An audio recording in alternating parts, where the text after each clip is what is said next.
Hey this is Rubel দিগন্ত। আজকে কথা বলবো তাণ্ডব সিনেমা নিয়ে। তাণ্ডব সিনেমায় অবশ্যই নাইমকে দেখা যাবে, বাট কথা হচ্ছে গিয়ে অনেকেই অনেকভাবে আসলে নাইমকে এক্সপ্লেন করার চেষ্টা করছে। সো এটা কি, সেটা হচ্ছে গিয়ে নাইমকে এখানে ভিলেন রূপে দেখা যাবে, কিন্তু কথা হচ্ছে গিয়ে এখানে নাইমকে সবাই কেন ভিলেন হিসেবে দেখতে চাচ্ছে? এটা কি দর্শকের চাওয়া নাকি দর্শকের একটা পার্সপেকটেশন যে এইখানে নাইম ভিলেন হিসেবে থাকবে? দেখেন, আলটিমেটলি যদি আমরা সিনেমার গল্পটাকে এমনভাবে বিবেচনা করি যে এখানে থাকে না অনেকগুলো ক্রাইম থ্রিলার যে সাসপেন্স মুভিগুলো হয়ে থাকে, সেগুলোতে দেখা যায় যে ভিলেন একটা সাধারণ মানুষ হিসেবেই আমাদের সামনে সবসময় থাকে, কন্টিনিউ অবস্থান করছে, বাট তাকে দেখে কিন্তু ভিলেনের মতো লাগে না। এই ব্যাপারটা যখন হয়ে থাকে তখন অনেকভাবে আসলে একটা সাসপেন্স ক্রিয়েট হয়।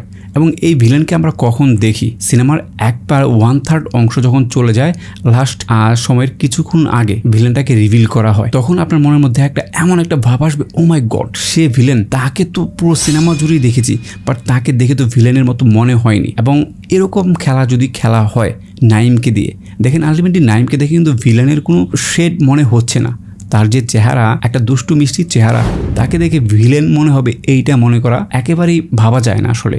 তো সেখান থেকে যদি এইভাবে আসলে সিনেমার গল্পটাকে ডিজাইন করা হয় যে, এবং সে রান করছে সিনেমাতে এবং শেষের আগে এসে হঠাৎ করেই সবাই জানতে পারলো যে এইখানে মেন টুইস্ট অথবা ভিলেন হচ্ছে গিয়ে নাইম, এই ব্যাপারটা যদি আসলে ঢুকানো হয়, তাহলে আমি বলবো নাইম অ্যাজ এ পারফেক্ট গাই, কারণ তার সাথে এই ব্যাপারটা খুব সুন্দরভাবে যায়। তো সেখান থেকে কিন্তু এইটা বলা যায় যে নাইম যদি এইখানে ভিলেন হিসেবে থাকে, ব্যাপারটা কিন্তু হেভি জমে যাবে। আপনি একবার চিন্তা করে দেখেন যে অন্যান্য দেশের যে বড় বড় ইন্ডাস্ট্রি রয়েছে, তারা কিভাবে আসলে একটা সিনেমাতে ভিলেনকে ডিজাইন করে থাকে।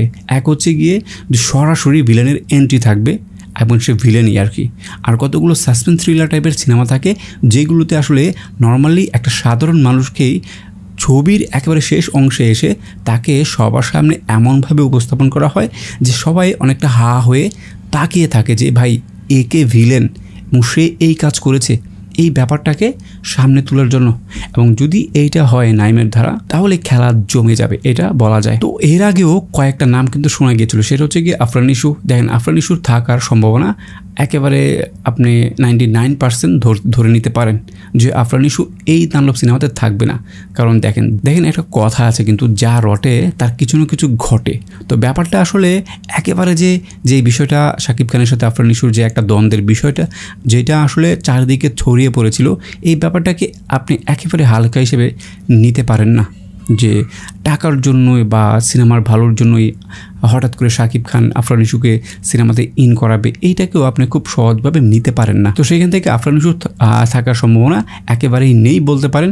আরেকটা কথা নাম এসেছিল, সেটা হচ্ছে গিয়ে আমিন খান। এই বান্দাটাকে নেওয়া যেতে পারে।